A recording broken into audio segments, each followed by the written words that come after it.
Linda. Welcome to Naturescape Studio. I'm back today with the second part of the video on the flip trick. The first one was showing you how to do the inlay with the clay punch cutters in a smooth surface, and this one I'm going to be showing you how to do it if you want a textured surface. So let's get started. Now, while I like the smooth surface and the shine that comes from using the pearl clay and the sanding and polishing and buffing I'll do on the end with this, there is another way to get a texture without having to go to that degree if you don't particularly like the shine.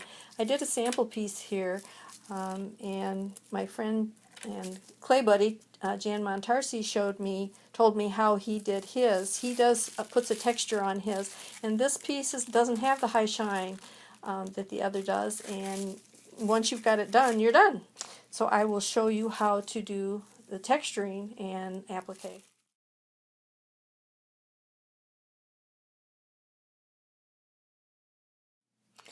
Okay, now I took another piece of clay and cut it out to the shape of my tin, and then I layered it between two sheets of texture pads here, and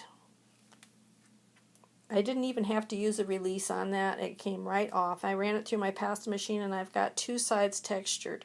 It is a little bit distorted from doing that, but that's okay. I'm not going to worry about it. What I'm going to do is take my template again and cut that out to shape so I can, when I place my pattern, I'll have it a little bit better placement instead of trying to do it without cutting the shape out first. So get rid of that extra clay and the template, and there we go. We've got a pattern sheet. Okay, now I have two sides, and that texture is a little rougher and that texture is a little smoother, and I think I'm going to do the smoother side first because I want that it'll be a little, or the smaller textured side up because I want that to it'll be a little bit easier to do the inlay and get that recreated. I also took my my Skinner blend that I want to use for the applique part and ran that through the two layers of texture sheet through the machine.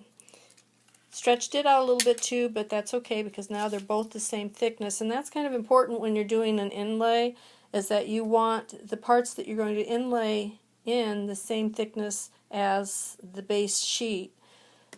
So I made sure that they were both that by running it through with the texture sheet. Now I'm going to lay this, try to center this on here. Press it down, it sticks to the top. Use the end of my clay shaper tool since that's what I have handy here. And then I'm going to go around the outside of this one and make that shape. And you saw, if you remember, on the other one that we did, that while we were working we had that line to follow in the clay, but once we got the cutters cut and the holes cut out and the inlay put in, that all disappeared. So we didn't have a mark or anything else that was too deep that we had to deal with. Okay, now we're going to do the same thing we did before, only I'm going to show you what I do with this. Now I have the smaller texture up on this one, but I'm going to have the thicker texture up on, let's see if I can get this so you can see it, on the applique piece, because remember we're going to do the flip trick. We're going to flip this piece over so that when we flip this over to place it in the holes on the base, it's going to have the smaller texture on top. So let's see if we can get started with this.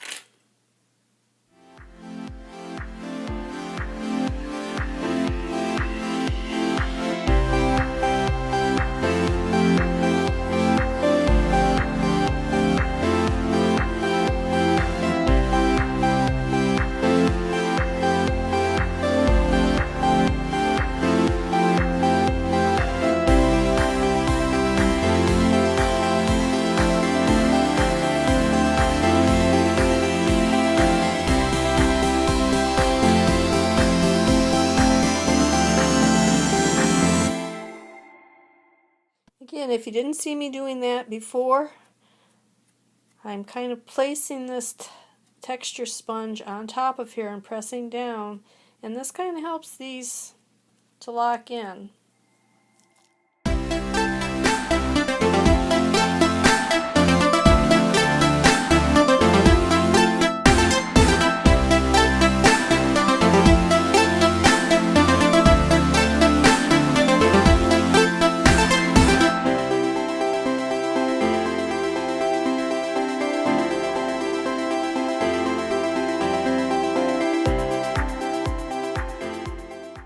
Okay, so now that I have all of the applique pieces put into the holes in this piece, I'm going to want to make sure that I can lock all those pieces in and texture them.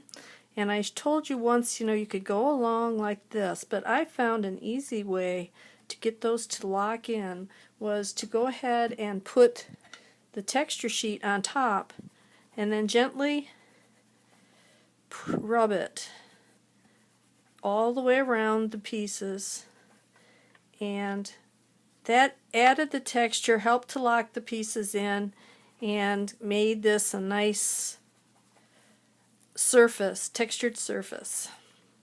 Now it doesn't matter what kind of texture you use in terms of these rubber pads, which generally come from the filters of air conditioners and furnaces, these plastic foam pieces, and I just keep working that until I get them all looking fairly locked in and the texture even on it. I have a couple pieces, little smidgens of some clay here that kind of got away from me that I don't want in there. I just pick that out and then go back. Now you can also use, and I use this for in the smaller places, my flat side of my glass burnisher, and that did a real good job of helping to lock those pieces down and smooth out the texture across the whole surface. So there we are, the flip trick.